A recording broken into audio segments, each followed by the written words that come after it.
How you doing, everyone? If I was to ask you to go into the past in the United States, in the Old West, where would you think? I'd probably think cowboys and Indians and such like that. But what about, say, think back to 155 million years ago? Okay, that's a bit harder to imagine, but we have done plenty of investigations throughout many states that show that. In fact, this is what real review is of Jurassic West by John Foster.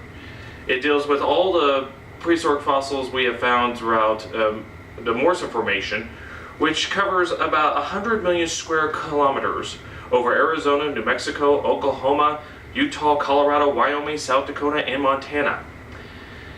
And it talks about a small part of the Jurassic period, covering about 155 to 148 million years ago.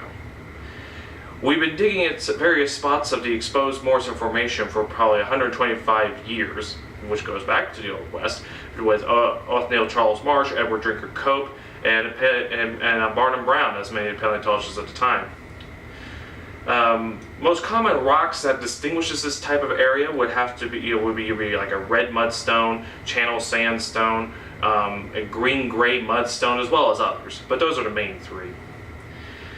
The ancient landscape at that time was sort of a semi-arid savanna, where it has a lot of meandering rivers, lakes, and ponds, and fairly dry with high evaporation, despite all that.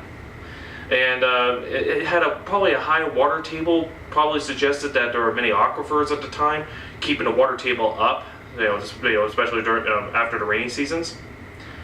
And one guy suggests it's probably similar to the Grand Chaco Plain in North Argentina, probably the best analogy for such a for what this may match the landscape at the time. But what made this so popular was very rich in many fossils, including dinosaurs. Many of the most famous ones you probably know as a kid: Allosaurus, Apatosaurus, which was formerly known as Brontosaurus, Ceratosaurus, Barosaurus, Stegosaurus, Diplodocus, Ornitholestes, Torvosaurus, Myropelta, Camarasaurus, Brachiosaurus, and Gargoyleosaurus. Some of those you probably never have heard, but they are explained in the book. Other fossils we found fish, crocodilians, ancient mammals like Docodon, Priocodon, and Comodons. And we've even found traces of pterosaurs, frogs, and plenty of trackways. In fact, in Oklahoma, if you go to the Panhandle, near Black Mesa, which is, if you take a look at the Panhandle Park, it's on the very end of it. And Black Mesa is the highest elevated spot in Oklahoma. And my dad and my brother and I, for a couple-day trip, we went over there, and in one guy's ranch yard, we did find these dinosaur trackways that dated from that time period. It was very neat. We even saw the actual dig site, which they marked with a huge plaster bone of, I think that was when William Stovall, a paleontologist, did his digging of the Apatosaurus, which you can see at San Noble Museum. In fact, I have a couple of videos on that.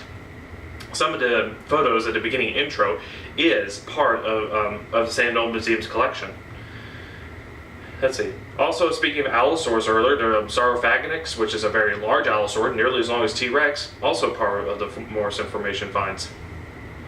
And the book itself, it covers, it deals with the chapter of the geology, the history of both present and the past. It also talks about what was generally collected of all the ones that I mentioned, and even what information they derived from that and how they did it. And the last chapter deals with a fictional account about if you and a group of people were traveling at this time on foot, traveling many miles a day, what would you see? It's a very good read if you're into paleontology and such, and you want to know more about the Morrison Formation. You probably have heard about it from Spot to Spot. I first heard about it through Robert T. Bacher's The Dinosaur Heresies. He's done a lot of work and published material to Como Bluff, which is part of the Morrison Formation there. So anyway, that's all I got to say about this one. Go ahead. Again, it is Jurassic West by John Foster. Enjoy. Thank you.